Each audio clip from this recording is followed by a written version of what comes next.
It seems that for as long as I've been playing games, there has always been Micro Machine games spanning so many different systems and consoles that it's sometimes hard to keep track of them all.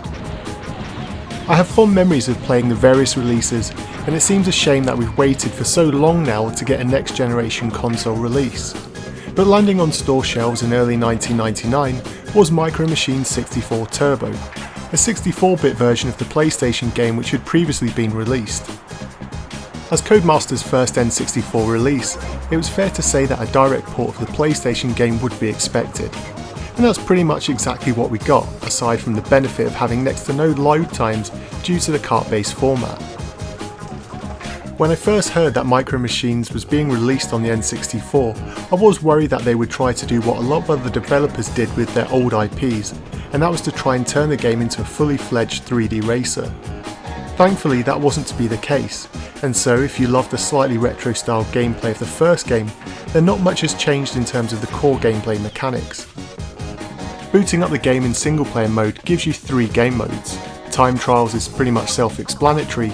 Head-to-head races see you go one-on-one with another driver in the classic points-based racing. You get your opponent to the edge of the screen and you win a point. Get enough points and you win the round and you're on to the next. But perhaps the best single player mode are the challenges. These are more traditional lap-based races where you'll line up against a host of other characters and attempt to win each race. The races are broken down into mini cups, which last a few races and naturally get progressively harder the further you progress. The controls are kept really simple. You can accelerate, brake, jump and use a weapon, and that's pretty much all that you need.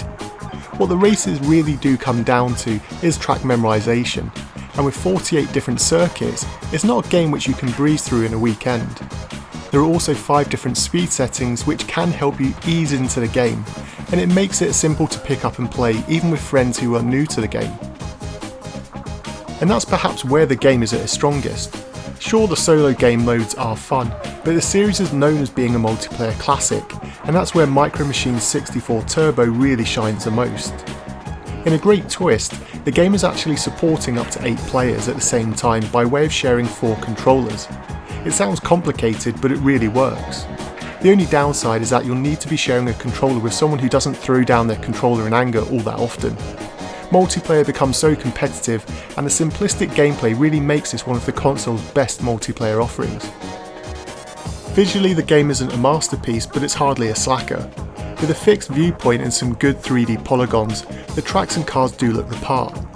Like all games in the series, the tracks are based on real life locations, and so expect to see tracks based on the house, garden, beach and so on. And this allows the game to switch between the 32 different vehicles including tanks, cars, boats and helicopters.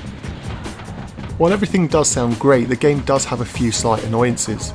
In terms of its audio, things are kept to the bare minimum. The effects all sound good, but the lack of music when racing I feel really hurts the game. The weapons too are also quite basic, and due to the frantic nature of the game, they rarely become the deciding factor like they do in games like Mario Kart 64.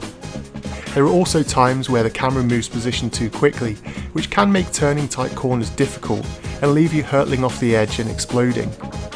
If you have a rumble pack, it's also definitely a game which takes advantage of it, as if you're going over terrain which is slowing you down, it gently vibrates to let you know about it. Micro Machine 64 Turbo is a game which you can easily overlook its flaws. The single player modes will take you months to finish. That's if you can finish later cups given how insanely hard things become. But it's a game which most importantly always remains fun. Even to this day you could pick up and play it with some friends, and in a matter of minutes you can be playing the many different modes and customising the game for exactly how you want to play. But as always, I'd love to hear your thoughts. Did you make this game a day one pickup for a weekend of frantic multiplayer action? Or did you pick this up after the glowing reviews for the amount of single player content that was packed into the cart? As always, let me know your thoughts in the comment section down below, and until next time.